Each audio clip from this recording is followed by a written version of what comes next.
Coming to you live, but not really.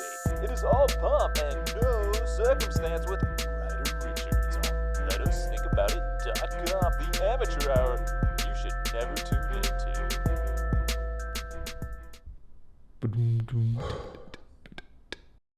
Welcome back. This is Ryder Richards, and I promised you an episode on camouflage.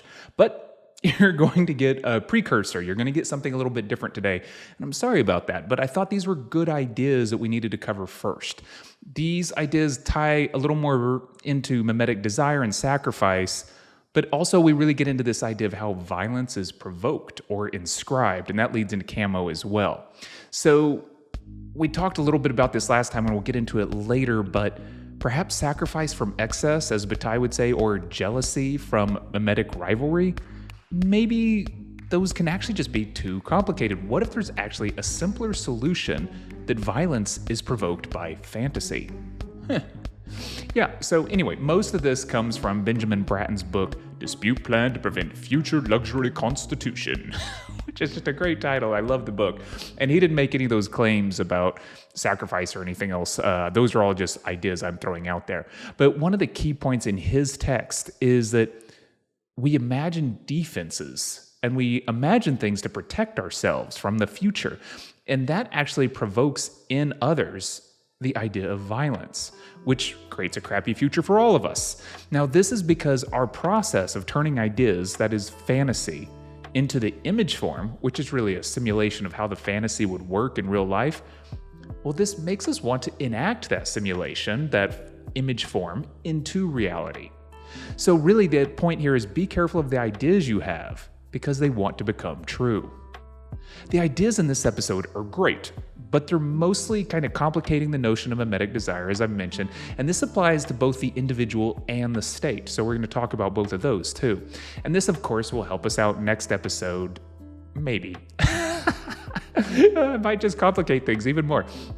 But that's all if I don't get too distracted again by how desires form reality and how our mimetic desires are socially programmed and blah, blah, blah, blah, blah. You get it, right? But yes, so stop talking and let's get into the show.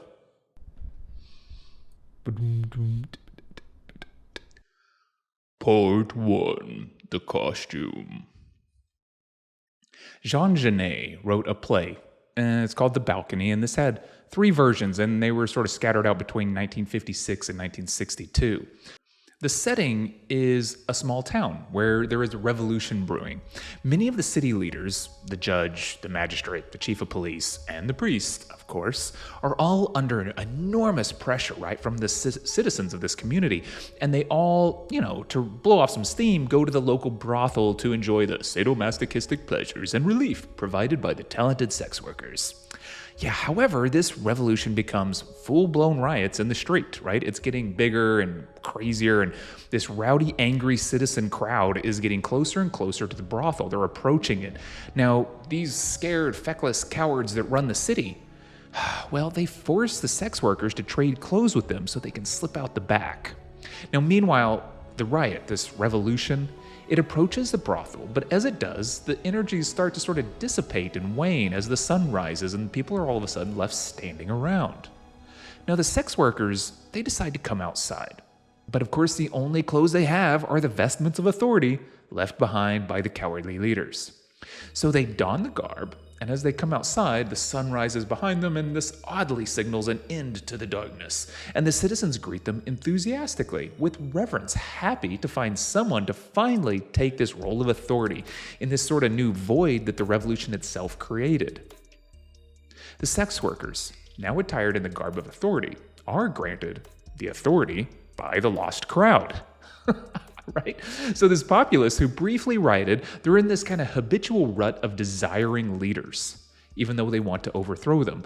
And really the costumes of office are enough for them. I mean, who cares who wears the costume? Because we all know people are shaped to the role society confers upon them. Now, the habits of office and society's expectations create the grooves, the sort of personality. These are the deep ruts from which subjectivity is born. Now, the general right? For instance, inevitably becomes a loud and brash kind of guy, like, go get him, right? And the judge righteously becomes judgmental. And of course, the politician somehow becomes charmingly compromised. Yet, let's say that the more subversive truth is in the void of authority. So one ending of the play has the former sex workers setting up the government in the brothel.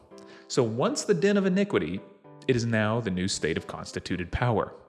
Now, darkly humorous, of course, they still employ the same sadomasochistic practices, only this time in the bureaucratic legal form. So the petty sadistic punishments that really whip the citizens into shape, yeah, they crave that, they desire it. Or maybe they're demeaning and withholding from these same citizens. And these are actually treatments that the people are perversely comforted by.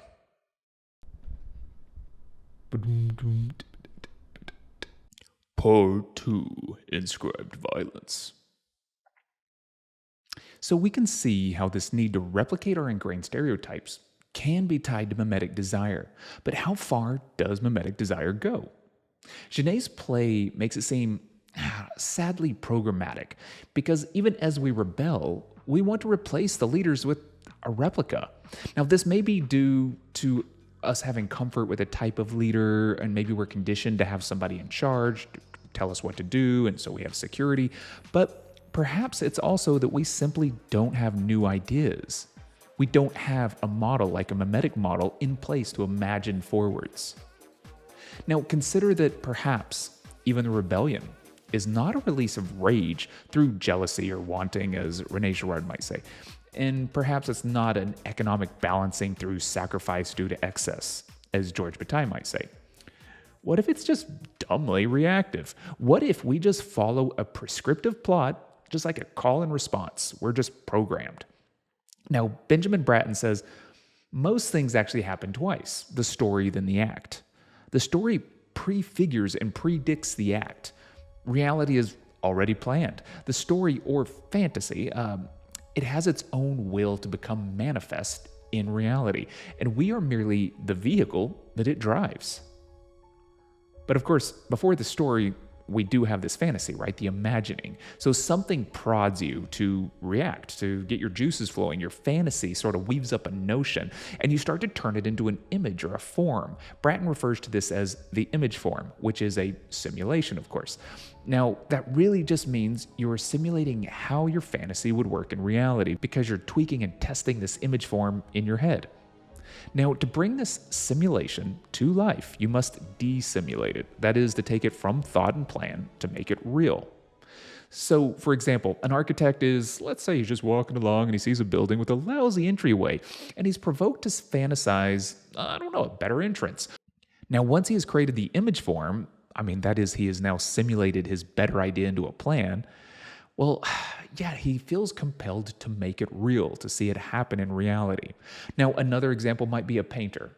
A painter may have an idea, or who knows, maybe not, right? Some people just attack the canvas, which kind of skips some steps and gets to something else. But anyway, let's pretend this painter does have an idea, and this requires a series of steps to bring to life his ideas.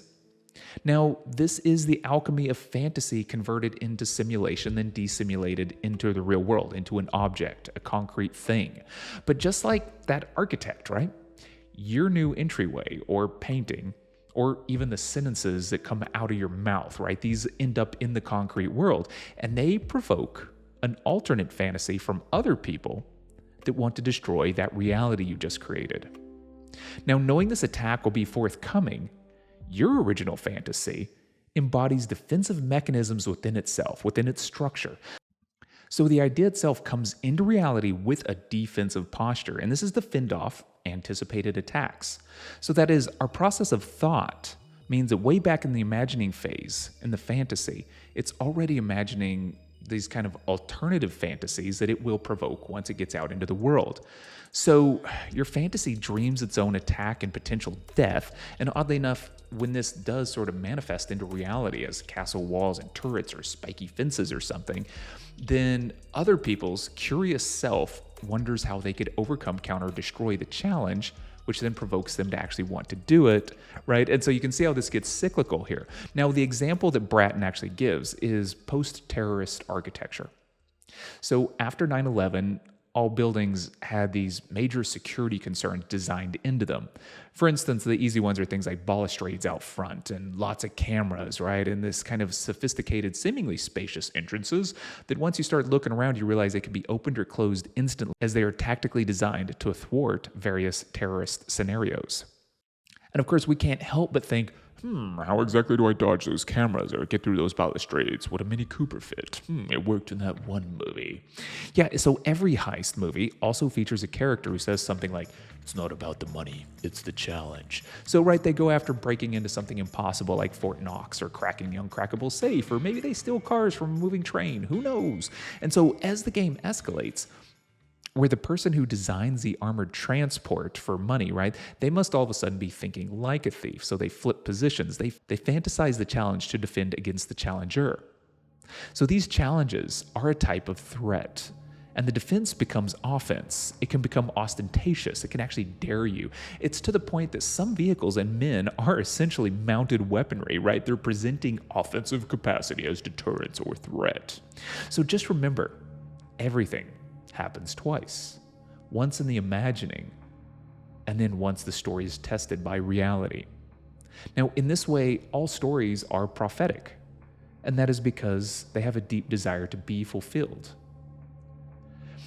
For instance, think about this. Scientists are seriously trying to clone dinosaurs right now. This is ridiculous. Or make lightsabers. That's real science right now. I mean, this is weird because we're actively dissimulating fantasy into reality, which is, of course, the second time the story happens is going to be like Darth Velociraptor slicing your belly open. But seriously though, let's also consider this terrorism idea that Bratton talks about, because he says a lot of it happens through architectural provocation. And this is kind of weird, right? It's like blaming the victim here, but he says you make epic centers that taunt, well, you invite destruction. So one means of avoiding attack is to flatten and disperse everything. It's to camouflage your society, to make all buildings the same, have no central hub, so there can be no site of symbolic attack. That way there can never be any asymmetrical gains. So, let's wrap all this back into the individual and mimetic desire. The hidden desiring models, they go to work, and you develop a fantasy to have the coveted goal or person or object, whatever you want. But now you must make the story in your head align with reality, because, of course, what you think is who you are, right? So we convert the desire into a blueprint, and we build ourselves, adding turrets and moats and bridges and cameras, I don't know what. And your architecture is inscribed now with violence, defensive and offensive postures, deterrence, and welcoming sort of walled gardens, if you will. And of course, to be truly left alone, you must become brutalist architecture, a massive monolith. And even that, though, is a provocation to somebody. So some people, some predators, maybe appearing as a guileless mirage, they're going to be using the camouflage of language to dazzle and confuse. And they're going to be gaining access only to plunder. And thus we must design ourselves anew. So then we imagine and simulate a more complex self. Perhaps we're prickly one time, perhaps we're gooey the next. We're repeatedly dissimulating our own image form into reality.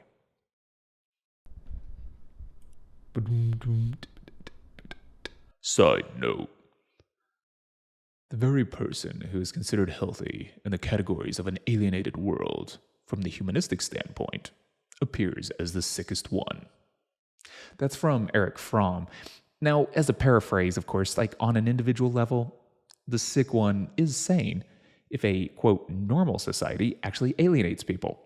So that is, if your normalcy requires alienation behind the walls of your castle, you do not live in a humanistic society, no matter what people say.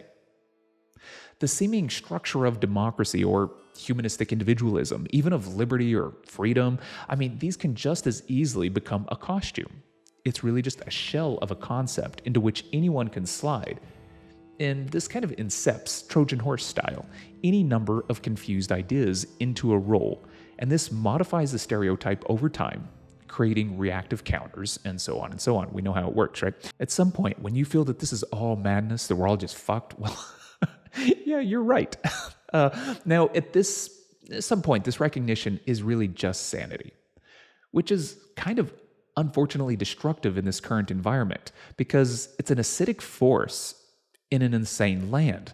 When you are asking for reasons, it erodes the unconsidered scaffolding of belief because it exposes the emperor's hiney here, right? But let's say, given Genet's play, even the debauchery of the administrators did not cause people to lose faith in the symbolic structure of the administrator. And this tells you that people secretly want their politicians to provide the scandal. Part 3. The state as autonomous image. A second ago, we were speaking of people who camouflage their intent using dissembling and a cloud of words to dazzle or confuse you, right? Now, this is a type of costume like Jean Genet's administrators. This is a word costume of a politician. So, or maybe a salesman, right? But anyway, let's look for a minute at a society that actually props up empty people as their rulers. Naturally, at this point, we become caught up in the black magic of symbolic exchange, kind of Baudrillard style. We're divested of the original motivating force, and we're merely following the laid out script. We're enacting a series of deadlocked morality plays. But speaking of society, first, maybe we should clarify that the state is not society. I can often mix those up. It is geographically bound, that is the state. It's a semi-permeable envelope of limits, while society is a social and cultural fractal that's dispersing through the constituted or legal demarcation of power. Yeah, that's a lot of words. So the idea here is that they are entangled, but within the limits of the state is how our society moves. And in this way, the state manifests our desires and promotes our dysfunctions. Now, in the little parable of Jean Genet's The Balcony, the people are welcoming of the image form, right? What happens is the sun rises and the right garb appears, and incidental of the actual person wearing the garment, we are grasping for the predictable, which tends to let people know that we are empowering affect or affectation, the outer or superficial appearance. It champions the aesthetic into manifesting its archetypical cliche. So maybe as an example here, you can think that Bill Clinton was precisely what we wanted him to be. He was charming both in and out of the White House. Now, so was George W. Bush, right? Maybe not charming, but he was exactly what people wanted him to be. It has also been said that populist leaders like Hitler or even Trump are really these kind of like power-hungry but empty vessels that are taking on the imprint of society. So society creates the character from this malformed putty into a trope, and then the person can't turn back from it. Because what happens is once they are created, we worship or demonize them like some golden calf, some sort of god that we made. Now you can see where this process can manufacture the image, right? It's very valuable. The appearance as primary. It becomes very useful itself because the image doesn't have any guts. There is nothing internal to it. It can always be co-opted. And of course, since we primarily believe in the image form expressed, it's really odd to think of the new gods that we manifest, right? I mean, because the question here is, do we subconsciously wish for a sadomasochistic state? Because we aren't dreaming up virtue here, we're dreaming up reality, television. But yeah, I don't know, right? This is all kind of weird because maybe this is all giving humans a lot of credit or maybe not enough credit. What if we took this a little more out there? And what if we said instead, the state is manifesting its own goals. It's producing and executing its own image forms and creating its own fantasies and dissimulating them into reality. Woohoo, writer. Sounds like you said the state is sentient. Well, yeah, maybe. I mean, if in its own complexity it has types of intelligence and we merely serve it, then I don't know, what is that? What is that, right? Because as Marx would say a long time ago, we were already serving the machines of labor, of capital. And you might also think of the managerial or bureaucratic state. It kind of supplies and demands decentralization, this kind of spreading out, and it uses human cogs to expand the machine. So the goals of the machine become our desire because we're embedded with them, right? We have seen the fantasy and we must now make it real. We now dream the machine's dreams. In the factory or the workplace, we not only serve the robot, but maybe jealously, mimetically, we mirror it. We long to be the simulacra of man, right? This is the robust tin man where we're all efficient and we're shiny, superficial reason, and we have no messy heart. Bratton says, socially, as individuals, we have our role in society reflected back to us. For example, like maybe we're seen as a Republican plumber or a liberal artist. And once that role has been assigned to you, you are encouraged into it further and further. You're championed for the things that play into that role and denied the things that don't, right? So you're entrenched as cogs within these social roles. Now, this is a reductionist, image prejudiced kind of, which is like stereotyping you on your appearance.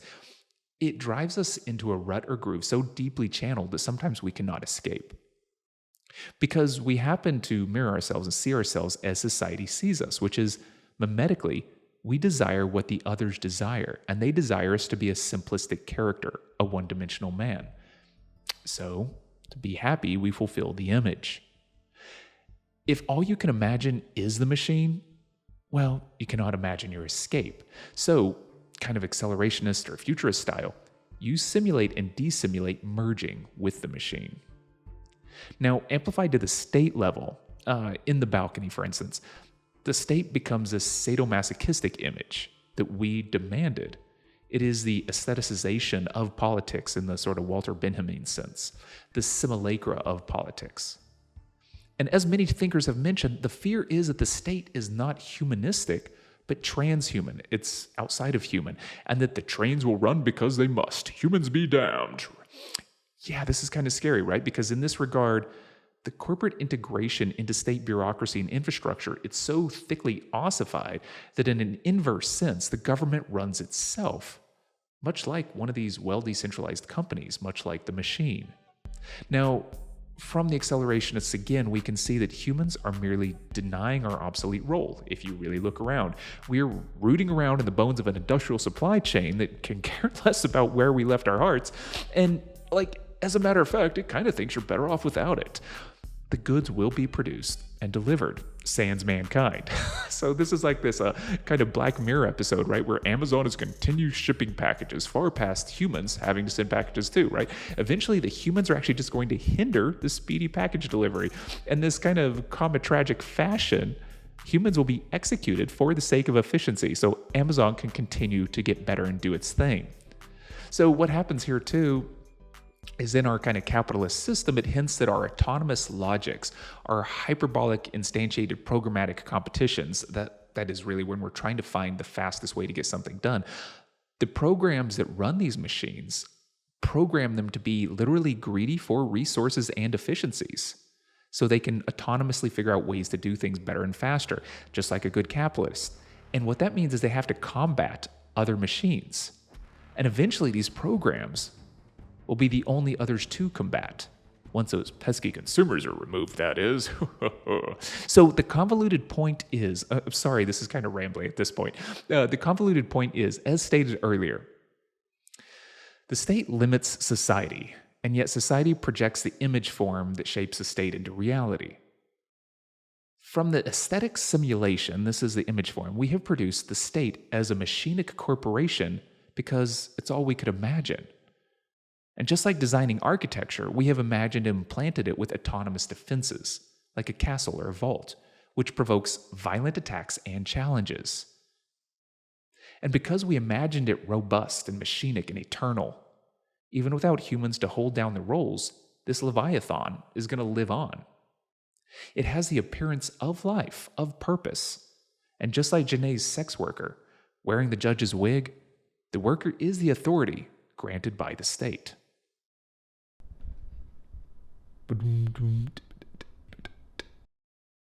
All right, thank you very much for your time on this one. I find all these ideas compelling, of course, otherwise I wouldn't be talking about them. But yeah, thank you again. I know we kind of dropped off on a bit of a dark note there, so sorry, not sorry. I don't know, this isn't exactly a happy ending type of podcast. But when we finally do, figure out the meaning of the world and the universe and everything, it's like maybe not 42, but something. Well, we can look back and chuckle at those days when we thought humanity had handed its soul over to the machines. Those will be good times, right? So, yeah, once again, I owe you the episode on camouflage. And I'm going to pull together a few ideas here, but most of it's already written. But I'm also sort of going to caution you. One of the things I'll talk about in that one is that we're not actually trying to solve all contradictions and discover all models, because that will not save you. which is fascinating to think about. So we can chat about that next episode as well, on top of the camouflage thing. Too much stuff, too many ideas. All right, so I nearly forgot. If you enjoyed the show today, please like, rate, subscribe, comment, do a little dance, make a little love. Yeah, and of course, we're on YouTube, and there are written summaries of each podcast on the website at letusthinkaboutit.com. And of course, you know how this part works too, because if you appreciated the content, please consider giving a one-time $5 donation to sort of keep this ship afloat. And of course, if you could offer up a monthly $5 donation, well, I could actually get some fuel in the tank. Okay, until then, stay safe and be dangerous.